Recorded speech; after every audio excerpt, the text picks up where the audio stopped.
All right, so I'm going to be talking about this book, Watership Down.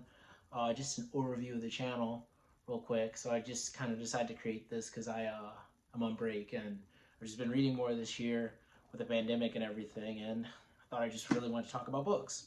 So this is my latest one that I just got done reading, Watership Down. So I'd heard about this book mainly through the 80s, I think 80s cartoon that came out. And I was pretty interested because I was like, oh wow, it sounds really cool. It sounds like it's like a big old allegory. But doing research for the book, I found out that the author actually didn't intend this to be an allegory. So, getting into the book and my thoughts. I actually really enjoyed parts of this book, and then I also did not enjoy parts of this book. So it's kind of weird. I know a lot of people love this book. As I looked on Goodreads, a lot of people love this book. But the book's around 475 pages. And the basic premise of it is that essentially there's some rabbits and they live in basically this warren or this place, and essentially they have to move. And it's kind of a journey, it's an adventure sort of story, like a survival story actually. But they're just trying to find somewhere safe.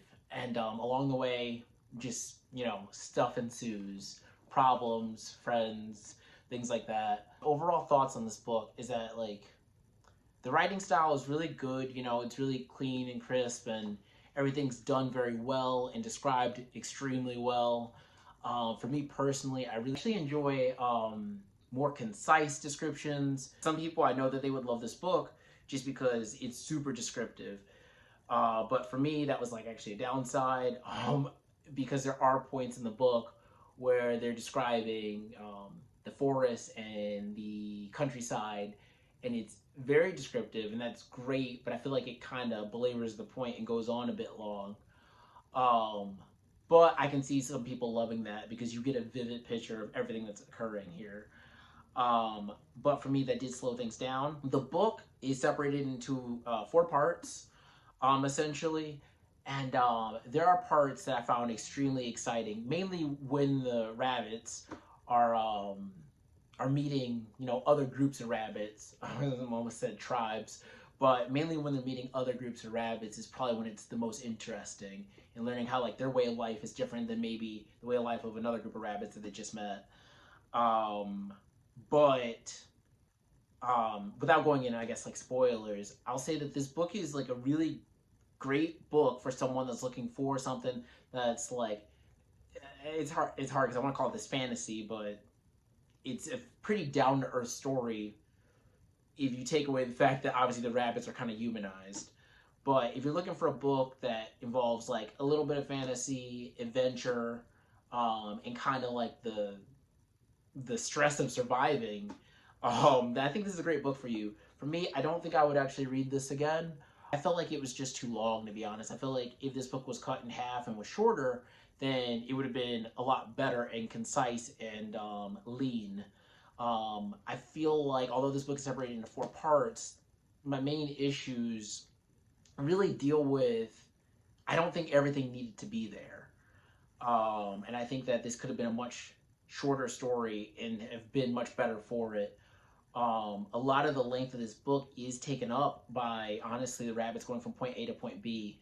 Personally, I felt like there were two specific, really interesting things that happened during this journey. And again, without going into spoilers, essentially like two big conflicts that I found them to be the most interesting, really. However, I'd say after about 300 pages or so, it started to kind of wear a bit, because again, these are rabbits that are kind of humanized, but the thing is that they have the thought patterns of rabbits. Though the book itself can be interpreted in a very deep way in terms of society and humans and their place in nature and stuff like that. The author writes an extremely detailed mythology within the universe of these rabbits. Like, it's an extremely fleshed out, like, environment. And I'll say, like, the world building, if I could use that term, probably not, but I'll say the world building in this book is really great. It just depends on if you care enough, and that's the hard part, is like, this book doesn't do anything particularly wrong, and I mentioned it could be shorter, but if this book were shorter, then you would take away some of that depth that they explore in the book about the rabbits and their culture. it didn't always sit well with me because, you know, like you're reading about essentially like rabbit mythology and rabbit religion and kind of rabbit politics. And for me, I was just kind of like, okay, like I get it. Like, you know, can we move on? Because although that's super complex and deep, the characters themselves are pretty shallow because they are, again, rabbits. The author didn't take any liberties in making them like more advanced than what you would assume a rabbit would think or do or care about. So I think this book will be awesome for some people that are looking for like that world building and looking for like a complete, like a pretty down to earth story, just in a very non conventional way, and like maybe a journey. It's kind of like, you know, from just point A to point B, but explored in extreme detail. Overall, I think I gave this on Goodreads. I think I gave this like 3 stars maybe. Because when this book is good, it's really good. There's some stuff that happens towards the end of the book that's absolutely amazing and enthralling, and I loved it. But it's just that some of the mythology and the politics and the history of the rabbits for me got a little bit boring. But for some other people, they might find it amazing and great. The funny thing about this book is that I guess like it's written as a children's book, even though the concepts are really complex. I feel like for a kid, like, and in the forward of the book, they mentioned that like this didn't originally get published because of that, because they couldn't find a target audience for this book, and I could see why that would be difficult because even as an adult, like I found this book to be a bit dry at times or a bit extremely detailed heavy, but also it's like kind of violent and kind of like scary and graphic at some points.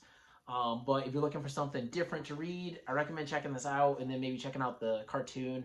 I'm currently watching the Netflix version of the cartoon right now. But yeah, I recommend it overall.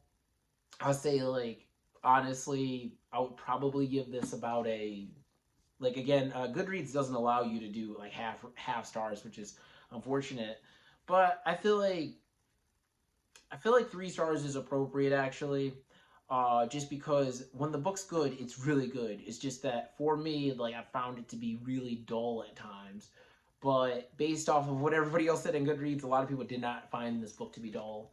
So yeah, I recommend checking it out. I'm gonna try to upload on this channel fairly regularly. I'm just getting into books recently, and I've been exploring BookTube and stuff like that.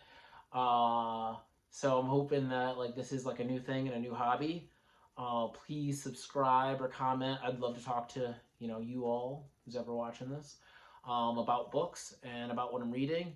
And if you have any comments about this book, let me know. But yeah, that's about it.